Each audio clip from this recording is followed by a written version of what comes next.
ఉదయ నమస్కారం అందరికీ. కంటెంట్ క్రియేషన్లో దూసుకుపోతాం. ఎలా ఉన్నారు అందరూ? చాలా రోజులు అయింది కలిసి కదా. Welcome to my channel. ఈరోజు మనం మాట్లాడుకునే వ్యక్తి ఒక మామూలు వ్యక్తి కాదు. తనకున్న యావదాస్తి వదిలేశారు. సంపన్నమైన కుటుంబంలో పుట్టినప్పటికీ ఆయనకి అవేవి మనసుకి ఆనందం కలిగించలేదు. ఇప్పుడున్న జనాలు కులం కులం కులం అని కొట్టుకొని వాళ్ళ తాలూకా మానవతా విలువలు ఏవైతే ఉన్నాయో అవి కూడా వదిలేస్తున్నారు.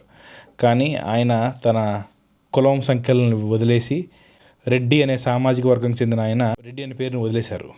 దేశం గర్వించదగ్గ ఎంపీగా ఉన్న ఆయన ఎప్పుడు పార్లమెంట్కి సైకిల్లోనే వెళ్ళేవారు అనమాట. ఈ పాటికే చాలామందికి అర్థమైపోయి ఉండాలి అతను ఎవరు అనేది. ఆయనే పుచ్చలపల్లి సుందరయ్య గారు. కామ్రేడ్ పిఎస్ అని కూడా పిలుస్తారు. పెద్ద సంపన్నమైన కుటుంబం. ఆల్రెడీ భూస్వాములు వాళ్ళ నాన్నగారు. ఆ కుటుంబంలో పుట్టారు ఆయన. 17 సంవత్సరాలప్పుడే గాంధీ గారు చేసిన నాన్ కోఆపరేటివ్ మూమెంట్లో ఇతను చేరారు. ఇతన్ని కమ్యూనిస్ట్ గాంధీ అని కూడా పిలుస్తుంటారు. 1913 మేన నెల్లూరు జిల్లా అలగానిపాడలో ఆయన జన్మించారు. చిన్నప్పటి నుంచి ఆయనకి కులవీక్ష అంటే నచ్చదు. దానివల్ల అతని పేరైన సుందర్ రామ్ రెడ్డి దగ్గర నుంచి రెడ్డిని తొలగించి సుందరయ్యగా మార్చేసుకున్నారు. చాలా మంది జనాలు మనం చూస్తూనే ఉంటాం. ఒక 10 రూపాయలు కూడా ఎవరికైనా దానం చేయడానికి చాలా కష్టపడతా ఉంటారు అనమాట. అలాంటిది ఈయనకి తన తండ్రి గారి దగ్గర నుంచి వచ్చిన తదంతర ఆస్తి ఏదైతే ఉందో అది మొత్తం పార్టీకి రాసి ఇచ్చేసారు అనమాట. ఆయన పార్టీ ఇచ్చే ఫండ్స్ తోనే బతికేశారు. తర్వాత తనకు వచ్చే శాలరీ ఏదైతే ఉందో ఆయన ఎమ్మెల్యేగా ఎంపీగా పనిచేసేటప్పుడు ఏ శాలరీ అయితే ఉందో దాంతోనే ఆయన బతికేవారు అనమాట. త్యాగానికి కూడా ఒక హద్దు ఉంటుంది. కానీ ఈయన త్యాగాలకు హద్దు లేకుండా పోయిందనమాట. ఎందుకంటే ఈయనకి వివాహం అయిందనమాట. ఆమె పేరు లీల. తన భార్యతో కలిసి సుందరయ్య గారు ఏమని డిసైడ్ అయ్యారంటే, మనకు కానీ పిల్లలు పుడితే ఈ ప్రజాసేవకి ఆటంకం కలుగుతుంది, ఇలాంటి ఆటంకం కలగకుండా ఉండడానికి మనకి పిల్లలు వద్దు అనుకున్నారనమాట. దాని తర్వాత ఆయన పెళ్లిని కొన్ని రోజులకే వెసెక్టమీ చేయించుకున్నారు. తెలంగాణ సాయుధ పోరాటం 1946 నుంచి 1951 వరకు జరిగింది. పోరాటంలో ఆయన ఒక కీలక పాత్ర. కడవెండి అనే గ్రామంలో దొడ్డి కొమరయ్య అనే ఒక అతను పోరాటం చేశారు. పీస్ఫుల్ ప్రొటెస్ట్ మాత్రమే. కానీ నైజాముల మీద జరిగిన ఈ ప్రొటెస్ట్ లో ఆయన్ని చంపేశారు. దీనికి ఫలితంగా సుందరయ్య గారు ఈ హింసాత్మక ప్రతిఘటిస్తూ ఒక పోరాటం అనేది మొదలు పెట్టారనమాట. హైదరాబాద్ నవాబు తన తాలూకా రజాకర్ల పైన ఈ తాలూకా ఉద్యమం అనేది ఏదైతే ఉందో అది కొనసాగించారు. సుందరయ్య గారి నాయకత్వంలో జరిగిన ఈ పోరాటం వల్ల సుమారు 4000 గ్రామాలు ఏవైతే ఉన్నాయో అవి నవాబ్ పాలన నుంచి, రజాకర్ల తాలూకా అరాచకాల నుంచి విముక్తి చెంది స్వీయ పరిపాలన అన్నీ జరిగించారనమాట. అంటే విలేజ్ సోవియట్స్ గా ఎస్టాబ్లిష్ అయ్యాయన్నమాట. గ్రామాలని గ్రామ రాజ్యాలుగా మార్చారనమాట. ఆయన ఇంచుమించు 10 లక్షల ఎకరాల వరకు భూమి ఏదైతే ఉందో దాన్ని విడిపించగలిగారు ఈ ఉద్యమం ద్వారా. 1964లో సిపిఐ పార్టీ ఏదైతే ఉందో దానికి జనరల్ సెక్రటరీగా ఆయన వ్యవహరించారనమాట. Telangana people's struggles and its lessons అనే ఒక పుస్తకాన్ని కూడా ఆయన రచించారు. తెలుగు వారందరికీ ఒక రాష్ట్రం ఉండాలని విశాలాంధ్ర ప్రజారాజ్యం అనే ఒక పుస్తకం ద్వారా ఆనాడే ఆయన వెలువడించారనమాట. మనకి 1947లో స్వతంత్రం వచ్చిందని అందరికీ తెలిసిందే. స్వతంత్రం వచ్చిన తర్వాత కూడా భారతదేశంలో ఇంచుమించు సెంటర్ లో ఉన్న హైదరాబాద్ ఏదైతే ఉందో దానికి స్టిల్ ఏ ప్రిన్స్లీ స్టేట్ గా ఉండేది. అక్కడ ఉండే నవాబు ఇండియాలో కలడానికి ఒప్పుకోలేదు. కానీ పాకిస్తాన్ తో చర్చల్లో ఉండేవాడు అనమాట. అప్పుడు మన సర్దార్ పటేల్ గారు ఆపరేషన్ పోలో అనేది స్టార్ట్ చేసి ఎనాక్సేషన్ చేసుకున్నారు.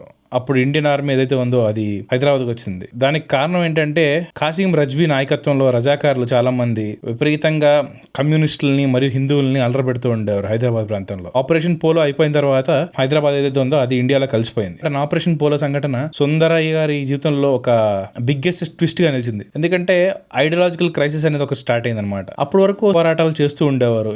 ఎవరితో చేస్తూ ఉండేవాళ్ళు అంటే ఈ రజాకారుల పైన. కానీ ఇప్పుడు భారతదేశం స్వతంత్రం అయిపోయింది. స్వతంత్ర భారతదేశం ప్రకారం భూములు ఏవైతే ఉన్నాయో అవన్నీ ప్రభుత్వానికి చెందుతాయి. స్టిల్ సుందరయ్య గారు ఏమనుకున్నారంటే సాయుధ పోరాటం అనేది అవసరం అని ఇంకా కమ్యూనిస్ట్ ఐడియాలజీ పైన స్టిక్ అయ్యారనమాట. అప్పుడు సుందరయ్య గారికి మరియు ఇండియన్ ఆర్మీకి కూడా కొన్ని ఇబ్బందులు తలెత్తాయి అనమాట. వాళ్ళిద్దరి మధ్య వాగ్వాదాలు జరిగాయి. వాళ్ళిద్దరి మధ్య పోరాటాలు జరిగాయి. దాని ఫలితంగా సుందరయ్య గారు అడవుల్లోకి పారిపోవాల్సి వచ్చింది. చాలా రోజులు అతి కష్టాలు పడడం జరిగింది అనమాట. స్వతంత్ర భారతదేశంలో సాయుధ పోరాటం చేయాలా లేదంటే ప్రజాస్వామ్య మార్గంలో వెళ్ళాలా అనేది అతనికి ఒక పెద్ద ప్రశ్నగా మారిపోయింది. పార్టీల్లో బోల్డ్ చీలికలు కూడా వచ్చేసాయి అనమాట. అప్పటికే 1951లో రష్యన్ నాయకుడైన స్టాలిన్ తో జరిగిన చర్చల తర్వాత పరిస్థితి మళ్ళీ కాస్త చక్కబడింది. ఆయన చాలా వరకు అండర్ గ్రౌండ్ లోనే ఉండడం మొదలు పెట్టారు. ఎవరికి పోలీసులు దొరకకుండా అరెస్ట్ కాకుండా ఉండడానికి గొరిల్లా వార్ఫేర్ గా చేస్తూ ఉండేవారు అనమాట.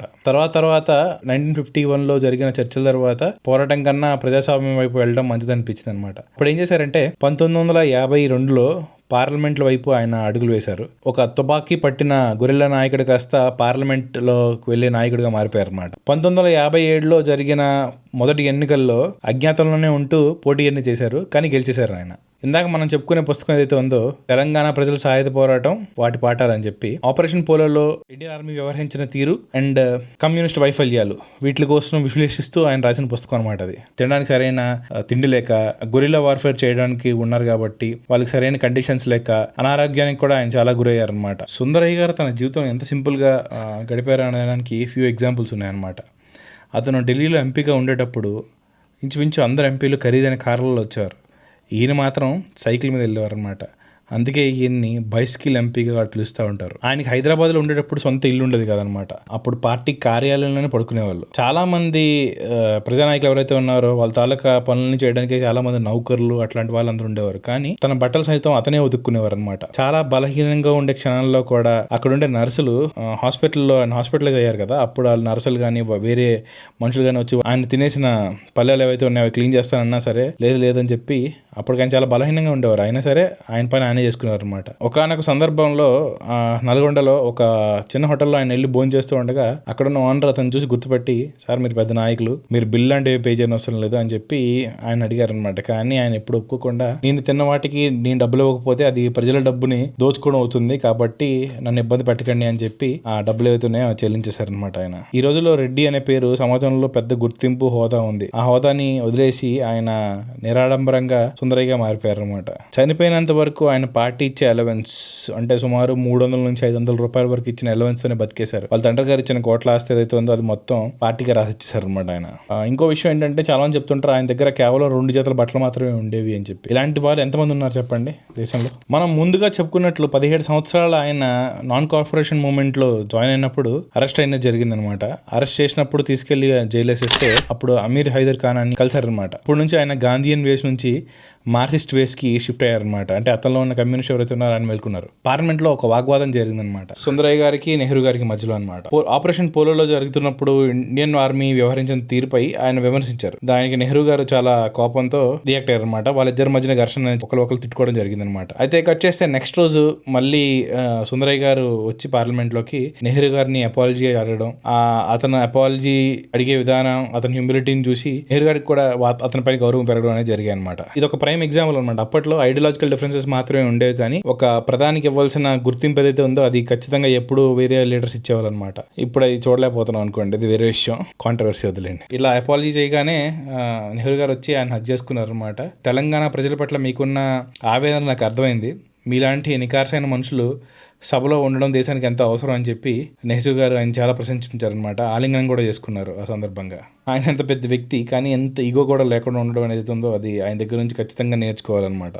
అయితే 1985 మే 19 ఆయన కనుమూశారు. కానీ ఆయన నేర్పించిన పాఠాలు, ఆయన పాటించిన సరళమైన జీవిత విధానం ఏదైతే ఉందో అది అందరికీ ఇన్స్పిరేషన్ అనమాట.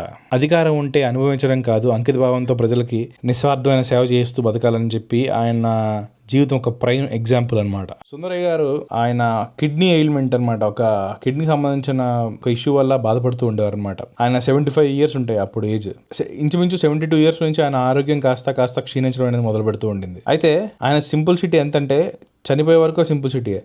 ఆయన ఒక పెద్ద లీడర్, ఒక ఎంపీ, ఒక ఎమ్మెల్యే కూడా ఉన్నారు, అండ్ ఒక పార్టీకి జనరల్ సెక్రటరీ కూడా ఆయన వ్యవహరించారు. అలాంటి ఆయన కేవలం విఐపి వార్డు కాకుండా సాధారణమైన ఒక వార్డులోనే చికిత్స అనేది పొందారనమాట. ఆసుపత్రి బెడ్ మీద ఉన్నప్పటికి కూడా అతన్ని పరామర్శించడానికి వచ్చిన నాయకులకి ప్రజా సమస్యల గురించి అడిగేవారు తప్ప వేరే వ్యాపకం ఉండేది కదా ఆయనకి. నా మరణ వార్త వినగానే అప్పట్లో ఉన్న ఉమ్మడి ఆంధ్రప్రదేశ్ అనుకోండి, ఆ ప్రజలందరికీ ఒక తీరని దుఃఖం వచ్చింది. ఆయన పార్థివ దేహాన్ని హైదరాబాద్లో సుందరయ్య విజ్ఞాన కేంద్రానికి తరలించారు. వేలాది మంది ప్రజలు, రైతులు, కార్మికులు అందరూ వచ్చారనమాట తన ఇష్టమైన నాయకులను చూడడానికి. ఆయన ఆశయాలకి అనుగుణంగానే అతని తాలూకు అంత్యక్రియలు చాలా సాదాసీదాగానే జరిగాయి అనమాట. సో ఆయన వర్ధంతిని మే 19 కమ్యూనిస్ట్ పార్టీలు, వామపక్ష పార్టీలు సుందరయ్య వర్ధంతిగా డిక్లేర్ చేసి దాన్ని సెలబ్రేట్ చేస్తూ ఉంటారు అనమాట. ఇలాంటి ఒక గొప్ప నాయకుడు ఏ పార్టీలో ఉన్నా ప్రజాసేవ కోసం తన జీవితం అంకితం చేశారు కాబట్టి అతని తాలూకు విధి విధానాలని గౌరవిస్తూ జై హింద్, జై భారత్. ఉండటానికి సెలవు.